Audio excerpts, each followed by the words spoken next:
ఆ చెప్పిన ఆయనకు ఏ పెద్ద మనుషులు అనేది బయటికి రాలేదు. అంతలోపటి మీరు అవినాష్ రెడ్డి గారి కుటుంబానికి ఈ ఆపాదను అంటగట్టే ప్రయత్నం చేస్తే ఇక మాలాంటి వాళ్ళు బయటకు వచ్చి చెప్పవలసి వస్తుంది. పుట్టి పుణ్యానికి ఇలా వివేకానంద రెడ్డి గారు చనిపోయి ఎక్కడో తెలియదు కానీ ఆయన చనిపోయిన తర్వాత కూడా ఆయన ఆత్మ శాంతించకుండా ఈ దుర్మార్గురాళ్ళు నర్రెడ్డి సునీతారెడ్డి, మురుసుపల్లి షర్మిల బజారున పడి బజారు మనుషులు లెక్క ఆయన మర్డర్ను ముంగటేసుకొని దీన్ని నానా రూపకాలకు తీసుకుపోయి పాపం ఆయనను కూడా చనిపోయిన తర్వాత ఆయన విలువను ఒడగొట్టే ప్రయత్నం చేస్తున్నారు చూడు, ఇది తప్పు.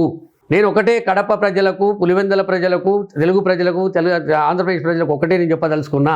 ఈ కేసు ఎట్టి పరిస్థితి లోపల ఎక్కడ తిరిగి అక్కడ తిరిగి ఎన్ని చూసినా చార్జ్షీట్లో పేరా వైజ్ లైన్ వైజ్ చదివినా వాళ్ళు ఇచ్చినటువంటి వాంగ్మూలాలతోటి ఒక జడ్జిమెంట్కు రావాలన్నా అన్ని వేళ్ళు సునీతారెడ్డి భర్త అయినటువంటి రాజశేఖర్ రెడ్డి వాళ్ళ బావ అంటే వైఎస్ వివేకానంద రెడ్డి గారి పెద్ద బావ మరిది చేసినట్టే అన్ని వేళ్ళు అక్కడ చూపెడుతున్నాయి.